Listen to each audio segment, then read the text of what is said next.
If you want to maximize the speed and control of your club at impact, you need to understand how the trail arm loads properly in the backswing. So in today's video, I'm going to walk you through the 3 keys on how the trail arm bends properly in the backswing and how those movements are actually controlled by the trail hand, not your body. So if you're new here, my name's Ethan Bramble and I'm one of the lead instructors here at Claws in Effect. And the purpose of this channel is going to be educating you on the importance of the hands in the golf swing. You know, the things connected to the club, they're kind of important, and we've studied them a lot, and during these studies figured out some of these key cause and effect relationships that just aren't being talked about at all in golf instruction. And by not understanding these relationships, you're just making golf harder than it needs to be. So if you like this content and you want to see more, go ahead and subscribe and throw a like on this video. It would really mean a lot to us.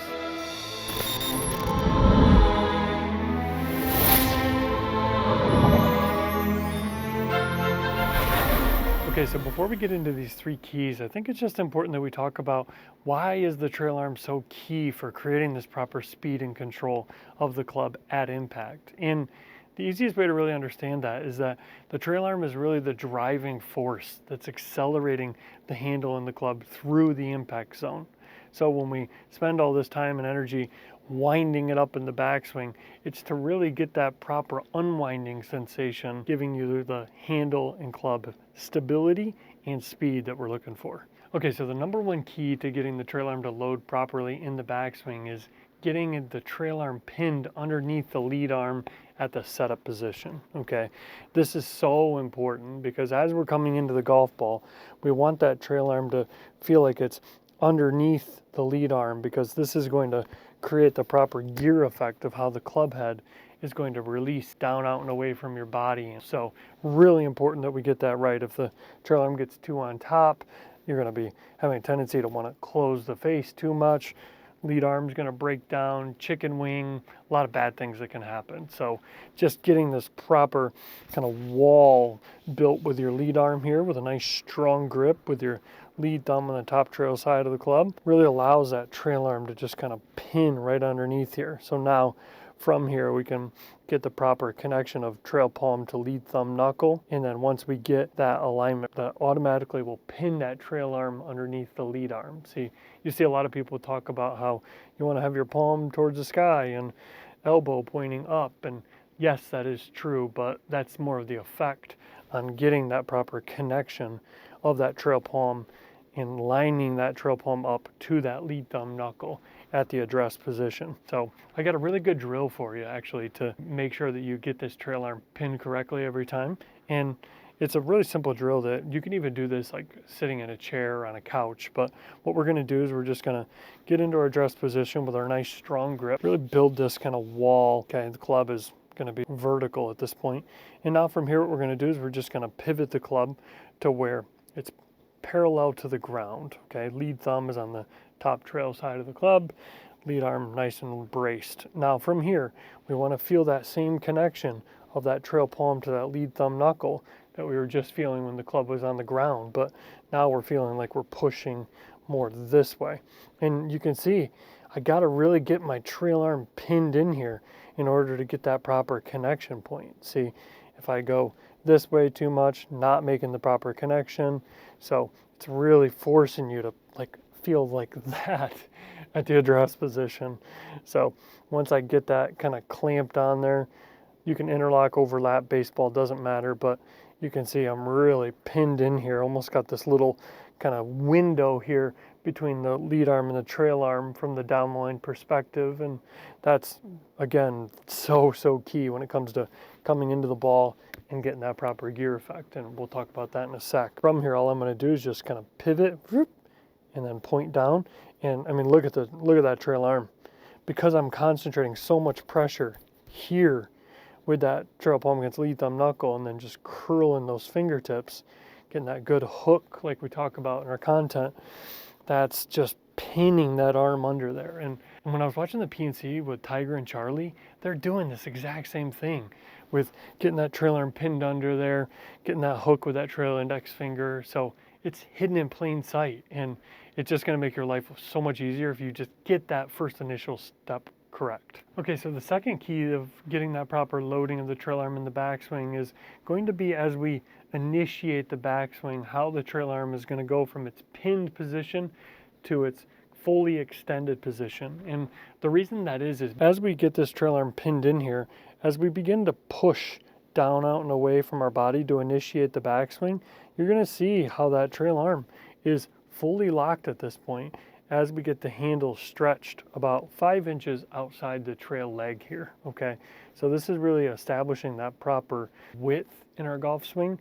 And you can see, I mean, that trail arm is nice and locked here. We've also have a little bit of clockwise rotation as well, which is really important for ensuring that we're gonna get the proper rotation at the top with the handed arm, and we're gonna get to that in a sec. But the same pressure I'm applying with that trail palm to lead thumb knuckle at the address position is just what I'm feeling as I start the backswing. I'm just pushing down, out, and away.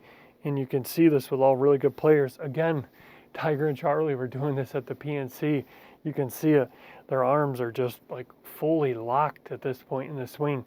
There's no bending. There's nothing artificial happening. It's just pushing with the palms down, out, and away from the body. And when I'm doing this, again, the grip pressure isn't too tight. I'm not squeezing the club or anything like that.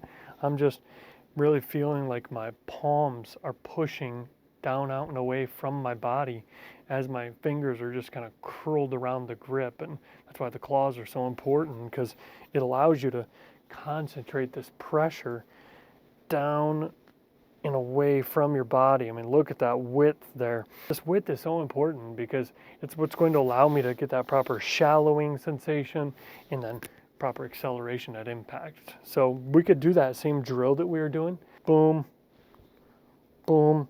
Now see how pinned we are here? Now if I just go boom and just extend that trail arm, really feel that push of that handle away from the body, that's how you really are going to be starting the swing and getting that loading sensation of that trail arm. Got to get it started right, and that's where trail palm against lead thumb knuckle, maintain that pressure.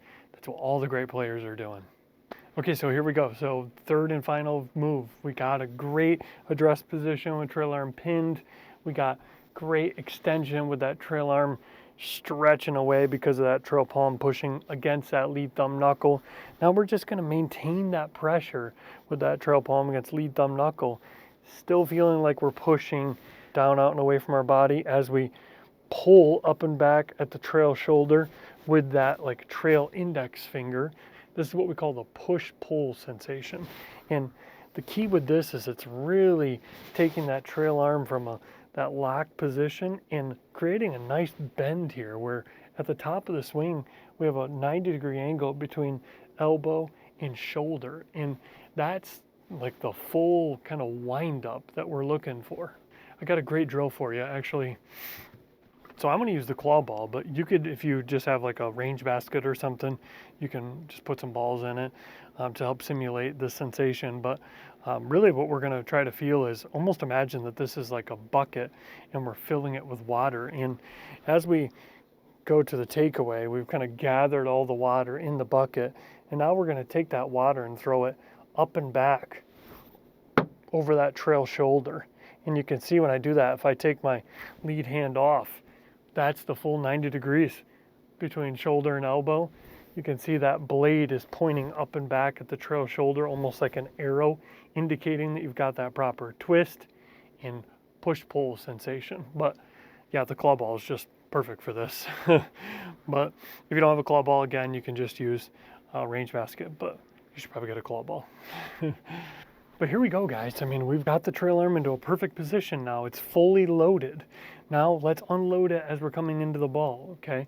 We're just gonna focus on maintaining that grip, keep that push feeling with that trail palm against lead thumb knuckle. See, you're always pushing. We're always pushing with that trail palm against lead thumb knuckle, whether it's in the takeaway, whether it's at the top, as we pull the club up and back at the trail shoulder.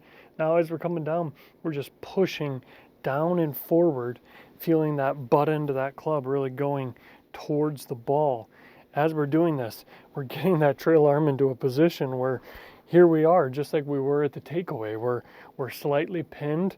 The trail arm isn't as bent as it was here because we want to begin to feel that trail arm going from bent to straight, because now this is where we want to apply all that energy and really feel that full acceleration of that handle through the impact zone to get that catapult of that club head down, out, and away from our body. And by getting that trail arm into this money position like we had it with the takeaway, I mean, look at this wall here. It's just like a total brace. Now from here, we're just gonna feel that trail arm going from bent to straight. And as I feel that, I'm still keeping that cup and that trail wrist though, because I need the stability. This thing's gonna unwind pretty quick. And if I don't have that cup and that wrist, that toe is probably gonna turn over too much, gonna ulnar deviate down too much, just gonna cause a lot of low point control issues. So as that trail arm goes from bent to straight, keeping that cup, and then if that lead arm is properly braced, that lead thumb is still on the top trail side of the club, you're gonna get that full treatment, that full gear effect. And then that's really the money move right here. You could just do some drills just like this, just feeling handle ahead of the club head till it gets to like the kind of inside of the lead thigh, and then just full acceleration, feeling that cup. It's just like working around this like brace right here. This is like your pivot point. The trail hand is just pivoting around that point. But whew, I mean, this is a total workout, guys. And you could use the club ball for this as well. Put the water back in the bucket. Boom, here we go. Got the ball right in here. You can see trail arm pinned underneath the lead arm. Now if I just took that ball and just, I mean, release it right down the target line, you can see getting that full whip speed. Don't hold on too much, then it'll go to the right. Don't come over the top too much, it'll pull left. So drive that ball right down the range. Another great use for the claw ball.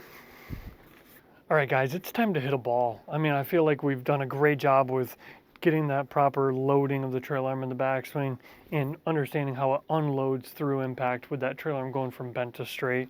Let's do it. I'm ready to hit a ball. I'm gonna go through my little drill here.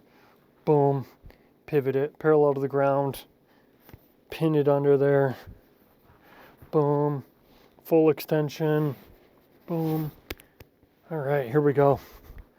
8-iron here.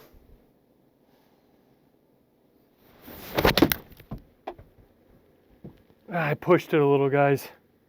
I hit it well, though. Yeah, I hit it really well.